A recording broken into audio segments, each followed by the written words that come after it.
Hey, first graders, we are going to continue working on some of the skills that we practiced last time, which is recognizing that there's a relationship between addition and subtraction, and that if you can add to find the whole, then you can then take the whole apart to find the pieces. Okay, so putting the pieces together to find the whole is addition, and then taking the whole back apart is our subtraction, right? So let's look at some examples of how we can be thinking about this. Okay, so we're going to look over here. We're going to look at our 10 frame workspace. Let's say that we have the subtraction problem of 8 minus 6. Okay, so I'm going to put that just here on the board. We have 8 minus 6.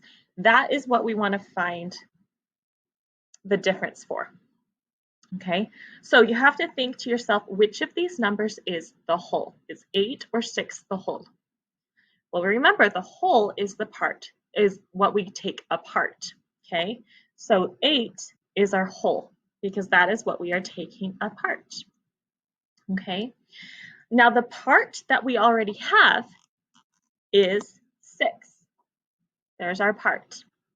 So we know we have a part of 6. So I'm going to put 6 on here. 3, 4, 5, 6. Okay, so my 6 is right there. And we know the whole is 8. Okay, so I can see here my whole group is 8, and the part that I started with and that I already knew was 6. What's the other part that we had to put here to make it into 8?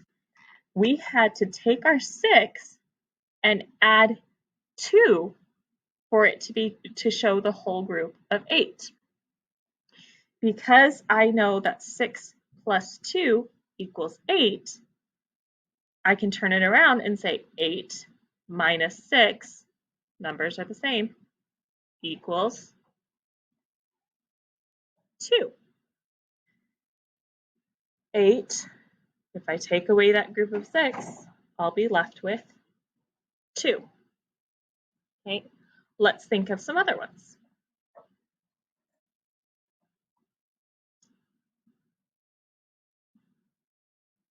If we have the subtraction problem, I'm going to switch to a different marker. That one doesn't want to cooperate with me today. Okay. If we have a whole of 7, and we're doing 7 minus 4, we want to find the difference. Okay, so what are the parts? The part that we already know is 4, and we're missing the other part, but we know the whole is 7. So if I'm at 4,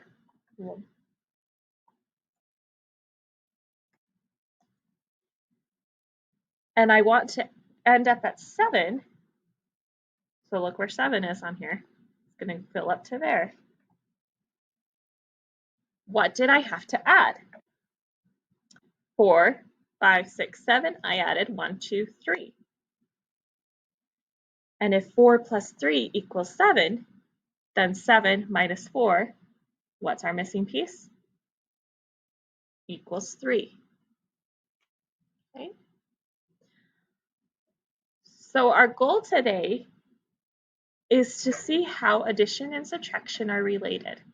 If we can identify the parts, then we can find the whole as well. Okay, and if we are given the whole and one of the parts, we can find the missing part. So let's look at it with our part and whole, my part and whole chart. Okay, so you don't have this one, but remember you can draw it really easy. Okay? You can draw a big box. You can draw the 2 smaller boxes for the 2 parts. Okay, so the whole, if my whole is 10. Okay, and one of the parts is 8. So we have 10 minus 8. Now remember in subtraction, down here at the bottom, we start with the whole minus a part to find the part. In addition, part equals whole. Okay, so we have 10 minus 8. We have a whole minus a part. Whole minus a part. We're missing the other part. How do I get from 8 to 10? Now we could draw a picture. We could use the counters. We can also use a number line, which you also have on your 10 framework space. Okay, if I'm at 8, what do I have to add to be able to get to 10? 1 would take me to 9, 2 would take me to 10. So 8 plus 2, our 10 buddies, make my 10. So if I take the 10 apart, 10 minus 8 leaves me with 2. Okay, so drawing pictures, thinking about parts and wholes, using a number line, all different ways to find the same answer. When we are subtracting, we are looking for a part. When we add, we are putting the two parts together. Okay, so if you know one of the parts and you know what whole you want to get to, your job is to find that missing piece. How are we going to get from 4 up to 7? We're going to have to add 3. How are we going to get from 9 to 12? Again, we're going to have to add 3. 9, 10, 11, 12. I added 3 to get to my whole. Okay, let's do a couple more just quick that way. If I'm at 8 and I want to get to 13, what will I need? 8, 9, 10, 11, 12, 13. How many did I add? 5. So 8 plus 5 is 13, which means 13 minus 8 is also going to be 5. Different ways to think about it.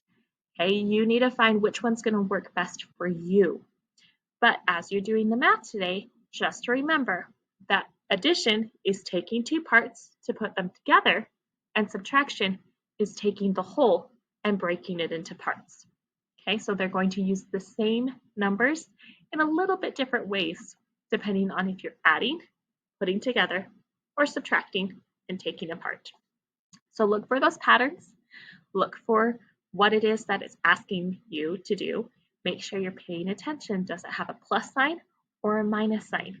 Because a lot of the time we get so stuck doing one thing, we forget to notice when it gives us directions to do something different.